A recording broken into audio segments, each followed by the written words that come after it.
ETV YouTube ఛానల్స్లో మీ వ్యాపార ప్రకటనల కోసం ఈ నంబర్కి కాల్ చేయండి.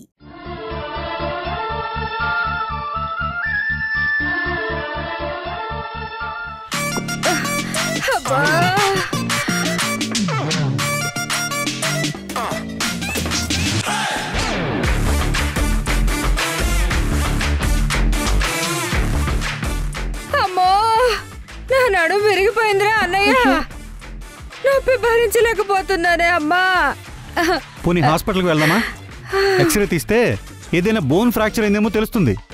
అవునత్తయ్య, ఇన్ కేస్ ఏదైనా ప్రాబ్లం అనుకుంటే ఆపరేషన్ చేసి స్టీల్ రాడ్ లాంటిది వేస్తారు. అమ్మో, ఆపరేషనా? నా మొహం మండ. ఇంజెక్షన్ వేయించుకోవాలంటేనే చలి జ్వరం వస్తుంది నాకు. ఇక ఆపరేషన్ అంటే అమ్మో, అట్నుంచి అటే పోతాను. అమ్మో, ఊరుకోవే. నీకు తగిలితే తెలుస్తుంది. నొప్పి, అమ్మా నొప్పి. అబ్బా, చూసావా పార్వతి, నీ కోడలు చేసిన పనికి నన్నాడు విరిగింది. అది చాలదన్నట్టు ఆవిడ గారి మాటలు విని గొడవ పడాలని వస్తున్నావా?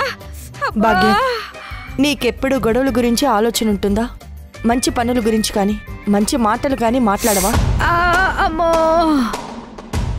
నొప్పి పడేదానికి ఆ మాత్రం బాధ ఉంటుందిలే పార్వతి. నా కూతురంటే మీ అందరికీ బాగా చులకనైపోయింది. అమ్మా స్టాప్ ఇట్. ఏంటి పార్వతి, కోడలు వెంట పెట్టుకొచ్చావు? వీణకి మన నుంచి కొంచెం సపోర్ట్ అవసరమైంది.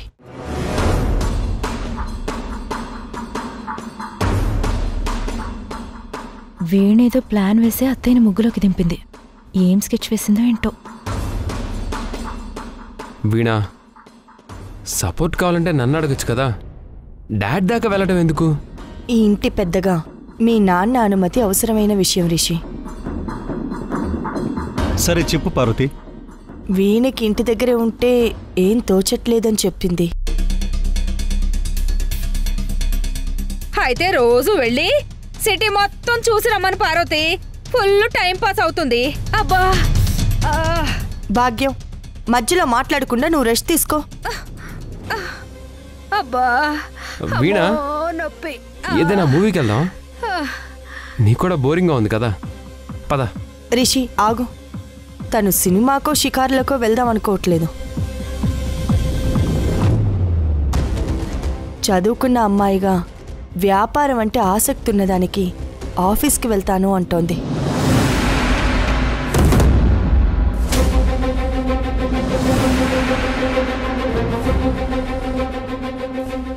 టూ మచ్ వీణా, ఇది జరిగే పని కాదులే. ఓహో, పెద్ద టెండరే వేసావు. నీది అత్యాశ వీణా, అది జరగదు.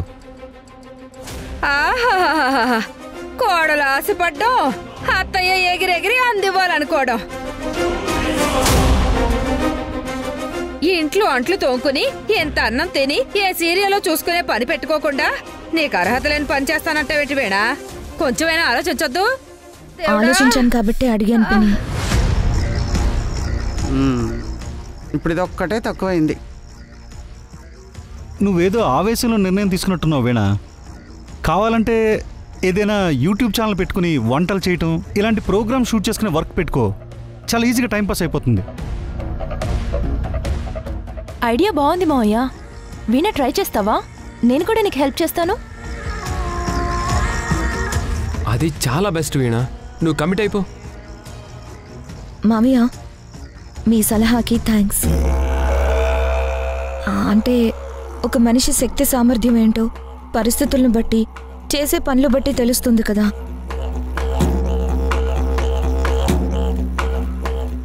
అందుకే నాకు కూడా ఆఫీస్లో వర్క్ చేసే ఛాన్స్ ఇవ్వమని రిక్వెస్ట్ చేస్తున్నాను. నువ్వు అడగడం చాలా బాగుంది వీణా, కానీ ఆఫీస్కి వెళ్ళి వర్క్ చేయాలి అంటే అంత ఈజీ కాదు. దానికి చాలా ఎక్స్పీరియన్స్ ఉండాలి. డాడ్, మీరు తనకి ఎక్స్ప్లెనేషన్ ఇవ్వక్కర్లేదు, నేను తనకి నచ్చ చెప్తాను. నో రిషి, నేను కూడా ఇంజనీరింగ్ చదివాను. కార్తిక్ బాబు వాళ్ళ ఆఫీస్లో వర్క్ చేసిన ఎక్స్పీరియన్స్ కూడా ఉంది. సో ఇక్కడ కూడా వర్క్ చేయగలనన్న నమ్మకంతోనే చెప్తున్నాను మావయ్య. నాకొక్క ఛాన్స్ ఇవ్వండి ప్లీజ్. తను కూడా నేర్చుకుంటుందండి. మన ఆఫీస్లో మనం అవకాశం ఇస్తే వాళ్ళని ప్రోత్సహించిన వాళ్ళం అవుతాం. ఏంటి ప్రోత్సహించేది? ఆడోళ్ళు ఆఫీసులకు వెళ్ళి పనిచేయడాలు మా ఇంట్లో లేవు. కొత్త కొత్తవి తేవాలని చూడకండి. ఇప్పటి వరకు జరిగింది చాలు.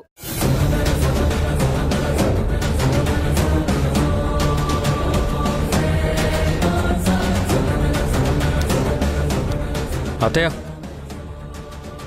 అలా డిస్కరేజ్ చేసి మాట్లాడతావేంటి?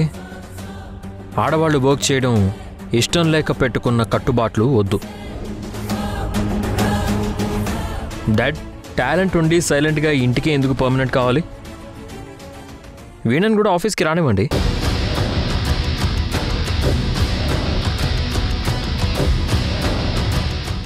అయ్యో శ్రీ, ఆ వీణ మైండ్ సెట్ మంచిది కాదు. తన ఇంటి మీద ప్రతీకారం తీర్చుకోవడానికి వచ్చింది. తన ఆఫీస్కి వస్తే డేంజర్ శ్రీ. ఎలాగూ రిషి కూడా ఆఫీస్కి రావడానికి ఇంట్రెస్ట్ చూపించట్లేదు. నేను కూడా రాజేశ్వరి అత్తయ్య మన బిజినెస్ రెండూ మేనేజ్ చేయలేకపోతున్నాను. సో ఇప్పటి నుంచే వేణు ఆఫీస్కి వస్తే ట్రైన్ అవుతుంది కదా. అన్నయ్య, నాకు ఇంట్రెస్ట్ లేని దాని గురించి ఎవ్వరేం చెప్పినా నేను చేయను. ఆఫీస్ అంటే నాకు కష్టంగా ఉంటుంది. భర్త ఆఫీస్కి వెళ్ళినప్పుడు భార్య వెళ్ళి పనిచేస్తే నలుగురిలో నా మనవడు పరువేంగాను. ఇలా చేస్తే వాడికి ఎవరైనా ఇసుమంతైనా మర్యాదిస్తారా?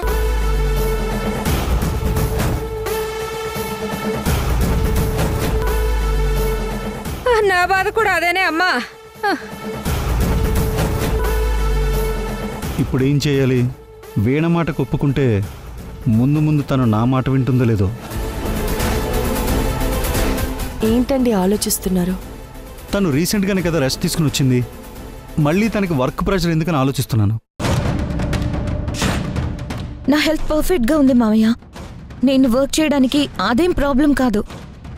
ప్లీజ్ నా రిక్వెస్ట్ని యాక్సెప్ట్ చేయండి మావయ్య. ఒప్పుకోండి. రిషికి భారీగా ఉండడానికే ఒప్పుకున్నా. ఇలా ఆఫీస్ పెత్తనాలు చేస్తానంటే కుదరదు వీణ. కానీ ఇప్పుడు శ్రీ ముందు నెగిటివ్గా అయిపోతాను. మరెలా వీణని కంట్రోల్ చేయటం? అమ్మో, వీడు ఒప్పేసుకుంటాడా ఏంటి? నా మొహం మండా ఒప్పేసుకునేలా ఉన్నాడే. భగవంతుడా, వీణ ప్లాన్ వర్కౌట్ అవ్వకూడదు. మావయ్య నో చెప్పాలి. ఇప్పుడు చూడు, నా గురించి అందరూ ఆలోచించేలా ఇలా చేశాను. అదే నా రేంజ్. ఓకే చెప్పండి డాడ్. డాడ్ నో చెప్పండి.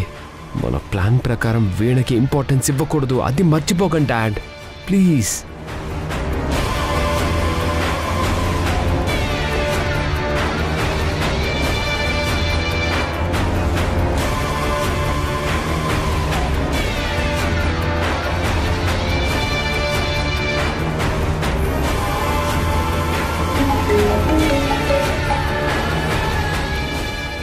చెప్పు మేనేజర్. సార్, పెద్ద ప్రమాదం వచ్చి పడింది. ఏమైంది? మన కంపెనీ సప్లై చేసే మెటీరియల్లో డ్యామేజ్ మెటీరియల్ కూడా సప్లై అయిందని, దాంతో కస్టమర్స్ నుంచి కంప్లైంట్స్ వచ్చాయని, ఏజెంట్స్ తమకు బ్యాడ్ నేమ్ వస్తుందని వాళ్ళ ఆఫర్స్ మొత్తం విత్డ్రా చేసుకుంటున్నారు సార్. ఇది చాలా పెద్ద లాస్ సార్ మనకి. My God. Dad, what happen? మన కంపెనీ సప్లై చేసే మెటీరియల్లో డ్యామేజ్ మెటీరియల్ కూడా సప్లై అయిందంట. ఇది చాలా పెద్ద లాస్ మన కంపెనీకి.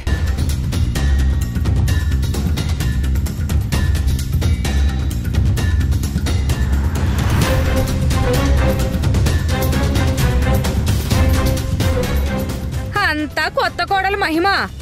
ఆవిడ గారింట్లోకి పాదం మోపిందో లేదో అప్పుడే డ్యామేజ్ మొదలైంది. పిన్ని, అనవసరమైనవి మాట్లాడి నన్ను ఇబ్బంది పెట్టాలని చూడకండి. వీణా, బీ సైలెన్స్ ప్లీజ్. తొందరగా ఏం చేయాలో డెసిషన్ తీసుకోండి, లేదంటే ప్రాబ్లం సీరియస్ అయ్యి కంపెనీ రిస్క్లో పడుతుంది. మావయ్య, చెప్తున్నానని ఏమీ అనుకోవద్దు ప్లీజ్. ఆఫీస్కి వెళ్తే అక్కడ సిచ్యుయేషన్ చూసి ఏం చేయాలన్నది ఇంకా క్లియర్గా తెలుస్తుంది. ఆఫీస్కి వెళ్ళడం కరెక్ట్ మావయ్య. డాడ్, లేట్ చేసే కొద్దీ కంపెనీ గుడ్ విల్ పోతుంది. ఫాస్ట్గా ఆఫీస్కి వెళ్ళిపోతాం డాడ్. ఓకే.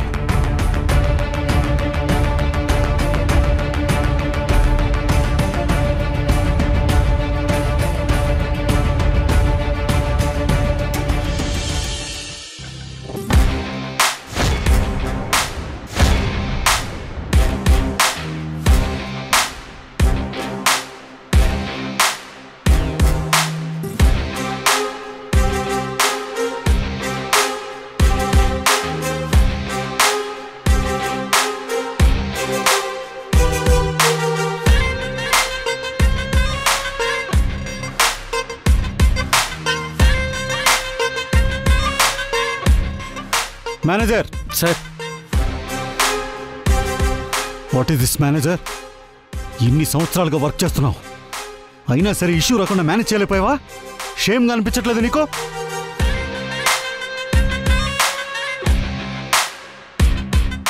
సారీ సార్, చివరి నిమిషం వరకు ఏజెంట్స్ని కన్విన్స్ చేయాలని ట్రై చేశాను, కానీ వాళ్ళు క్వాలిటీ లేని సరికి ఇచ్చారని క్వాలిటీ కంట్రోల్ ఆఫీసర్స్కి కంప్లైంట్ చేశారు. అసలు డ్యామేజ్ మెటీరియల్ ఎలా సప్లై అయింది? ఆ మాత్రం క్వాలిటీ చెక్ మీరెందుకు చేయలేదు? సార్ అది మన దగ్గర డ్యామేజ్ స్టాక్ చాలా ఎక్కువగా ఉండిపోయింది సార్. ఉంది, కానీ అది ఎలా సప్లై అయింది? ఎవరు చేశారు? స్టాక్ అలాగే ఉండిపోతే లాస్ కదా అని చెప్పి రెగ్యులర్గా సప్లై చేసే మెటీరియల్తో పాటు కలిపి డౌట్ రాకుండా కలిపి పంపించాం సార్. ఎవరు కనిపెట్టనుకున్నాం సార్, కానీ ప్లాన్ బెడిసికొట్టి ఇష్యూ మీ దాకా వచ్చింది. Shut up! నీ అతి తెలివి వల్ల కంపెనీ పరువు గంగలో కలిసిపోయింది. ఏదైనా చేసే ముందు శ్రీకో నాకు ఇన్ఫార్మ్ చేయాలని తెలీదా? అయినా క్వాలిటీ ఇష్యూ ఉంటే వాళ్ళు నాతో మాట్లాడాలి కదా, అలా ఇలా డైరెక్ట్గా కంప్లైంట్ చేస్తారు? డాడ్, మీరు ఎక్కువగా టెన్షన్ పడకండి, ఏం చేయాలో నేను ఆలోచిస్తాను. టెన్షన్ పడకుండా ఎలా ఉంటాను రా? కంపెనీ నా కష్టార్జితం, దీనికోసం ఎంతో కష్టపడ్డాను. అలాంటిది వీడు చేసిన తప్పుకి కంపెనీ మూతపడే స్టేజ్కి తీసుకొచ్చాడు. డాడ్ కూల్ డౌన్ డాడ్, నేను హ్యాండిల్ చేస్తాను, మీరు ప్రెషర్ ఫీల్ అవ్వద్దు. ఏ మేనేజర్, ఆ పాత ఏజెన్సీని ఇమీడియట్గా తీసే, కొత్త వాళ్ళకి డీలర్షిప్ ఇద్దాం. అది వాళ్ళేంట్రా నా మీద యాక్షన్ తీసుకునేది? నేనే వాళ్ళని పీకి పాడేస్తున్నాను. వెంటనే చేయి చెప్పింది. సరే సార్.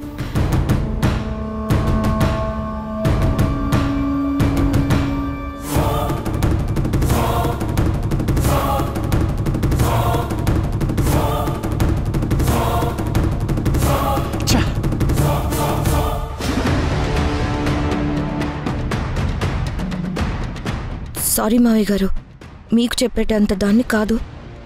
ఒక్కసారి నా మాట వినండి ప్లీజ్. చెప్పు వీణా, ఏం చెప్పాలనుకుంటున్నావు? మావయ్య గారు చెప్పినట్టు కొత్త వాళ్ళని తీసుకుంటే మనకి కొత్త ఆఫర్స్ డెఫినెట్గా వస్తాయి. ఎందుకంటే వాళ్ళకి లాభాలు వస్తాయనే ఉద్దేశంతో వస్తారు.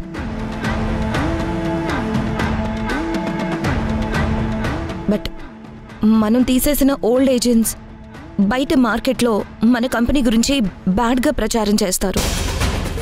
కంపెనీ గుడ్ విల్ మొత్తం కొలాప్స్ అయిపోయేలా చేస్తారు. అవునా కాదా? సిచ్యువేషన్ వర్స్ట్గా ఉంది కాబట్టి నీ సోది వినాల్సి వస్తుంది వీణా. లేదంటే ఇంటి దగ్గరే ఉండేలా ప్లాన్ చేసి ఇలా ఎక్స్ట్రాలు వాక్కుండా చేసి ఉండేవాడిని.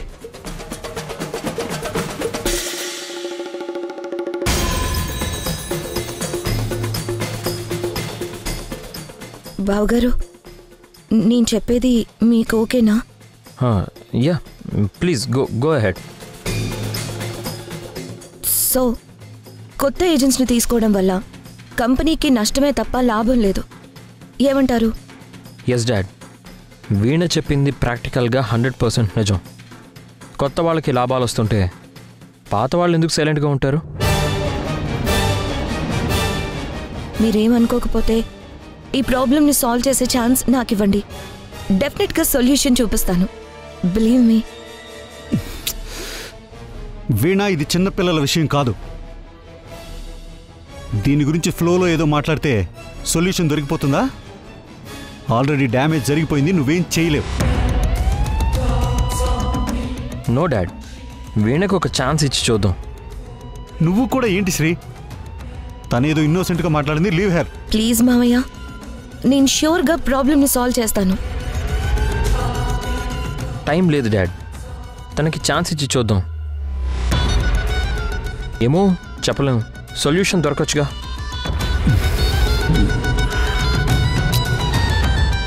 సరే. థ్యాంక్స్ మావయ్య. వీణా, నీ ప్లాన్ ఏంటి? 1 minute బావగారు.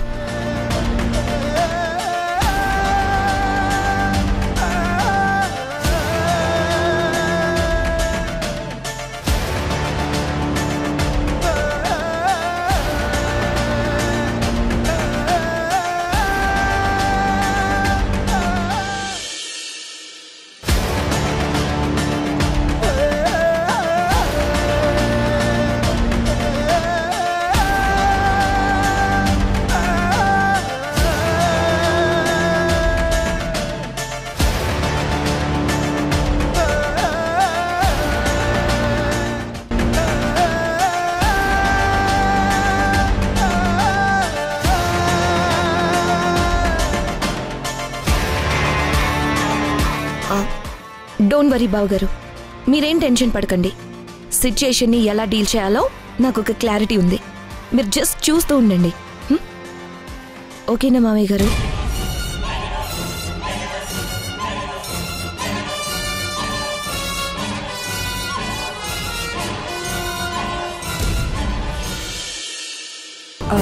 ఒకసారి ఫోన్ చేయమ్మా వేద. సరే అత్తయ్య. అమ్మో,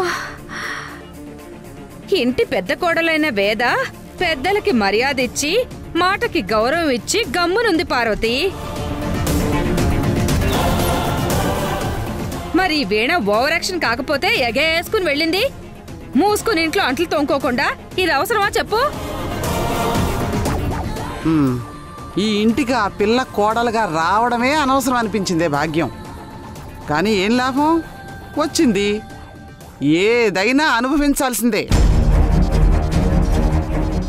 ఆఫీస్ పని చేస్తానందంటే దాని ధైర్యం ఏంటో దానికి ఉన్న అనుభవం ఏంటో నాకు అర్థం కావట్లేదు. నా మొహం మండ.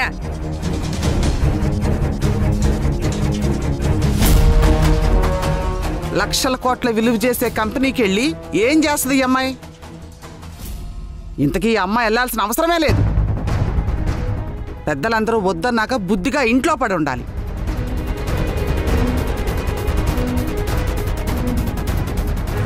వాళ్ళ మేనత్ అండ చూసుకుని తోక ఆడించాలని చూస్తుంది. కానీ పార్వతి, ముందే చెప్తున్నాను, మా అన్నయ్య ముందు ఆ పప్పులేం ఉడకవు. ఈ మాట చెప్పు నీ కోడలతో. భాగ్యం, నోరుంది కదా అని ఇష్టం వచ్చినట్టు మాట్లాడుకో. అసలే కంపెనీకి నష్టం వచ్చిందన్న బాధలో ఉంటే నువ్వు పుండు మీద కారం చల్లినట్టు వీణ గురించి మాట్లాడతావేంటి? ఎవరికైనా అవకాశం ఇస్తే కదా ఏం చేస్తుందో చెప్పడానికి. కొంచెం ఓపిక పట్టండి, నోరు జారొద్దు. ఎవరి లిమిట్స్ లో వాళ్ళుంటే ఈ అవసరం రాదు కదా. నా మొహం మండ. భాగ్యం, అక్కడికి వెళ్ళి ఏం వెలగబెట్టిందో వచ్చాక తెలుస్తుంది కదా, అప్పుడు చెప్తాను వీళ్ళ సంగతి. పద, రెస్ట్ తీసుకుందు. ఆ మహాతల్లి ఇంటికి శనిగ్రహంలో వచ్చిందిగా, ఇంకెవరు రెస్ట్ తీసుకుంటారే అమ్మా. నా మొహం మండ. అబ్బా ఉండవే, మెల్లిగా నొప్పి వస్తుంది. అబ్బా అమ్మా అమ్మా అమ్మా ఉండవే. నేనేం చేశానే బాబు? అబ్బా అమ్మా. అక్కడ వీణ ఏం చేస్తుందో ఏంటో అన్న టెన్షన్ ఎక్కువైపోతుంది. వీణ అక్కడికి వెళ్ళి మంచి చేస్తుందా, ఏదైనా చెడు చేస్తుందా? ఏంటి వేద ఆలోచిస్తున్నావు? వీణ గురించి ఆలోచిస్తున్నాను అత్తయ్య. ఆఫీస్లో ప్రాబ్లం వచ్చింది, మావయ్యకి ఆరోగ్యం బాలేదు.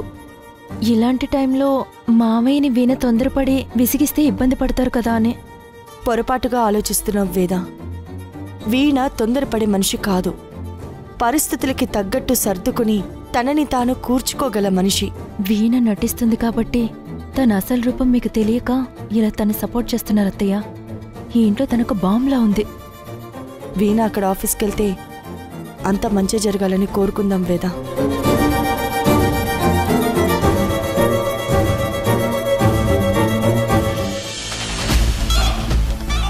చూడండి మేనేజర్ గారు, జరిగిందాన్ని మనం ఏమీ చేయలేం.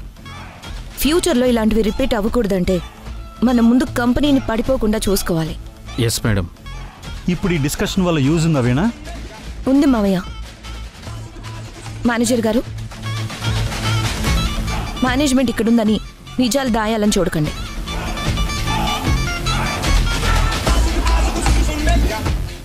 కంపెనీలో ఏం జరుగుతుందో ఓపెన్గా చెప్పండి.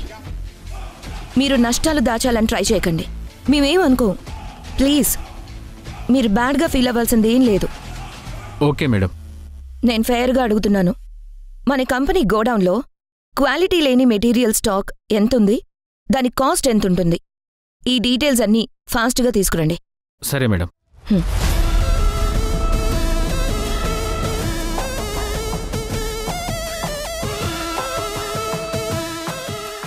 శ్రీ, ఇప్పుడు ఈ స్టాక్ చెక్ చేసి ఏంట్రా ప్రయోజనం? యూజ్ ఉంది మావయ్య. జస్ట్ 5 minutes వెయిట్ చేయండి ప్లీజ్.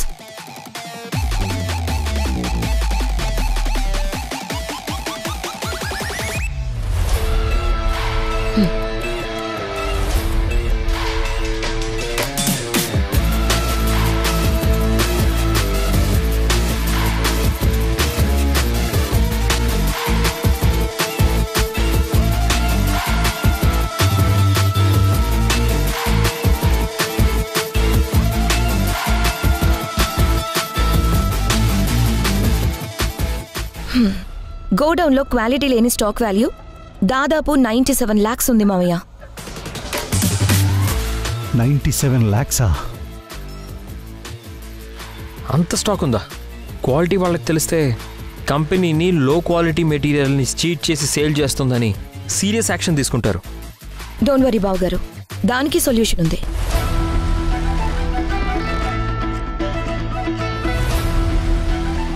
క్వాలిటీ లేని మెటీరియల్ ఎప్పటికైనా మన కంపెనీ గుడ్ విల్ దెబ్బతీస్తుంది.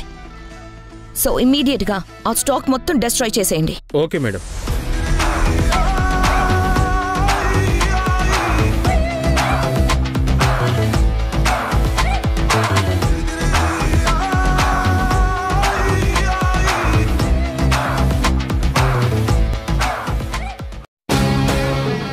తొందరపడి ఏదో చేసేస్తానని మాటిచ్చావు వీణా. బిజినెస్ ఎలా డీల్ చేయాలో తెలియని నువ్వు ఓవర్ కాన్ఫిడెన్స్తో బిహేవ్ చేస్తున్నావు. ఈ తొందరపాటులోని తప్పు చేస్తావు, నాకు దొరికిపోతావు. అప్పుడు నువ్వు మళ్ళీ తలెత్తుకోకుండా అందరి ముందు నిన్ను విలన్ని చేస్తా, ఆఫీస్ జోలికి రాకుండా ఇంట్లోని వంటింటి కుందేల్లా ఉండేలా చేస్తా.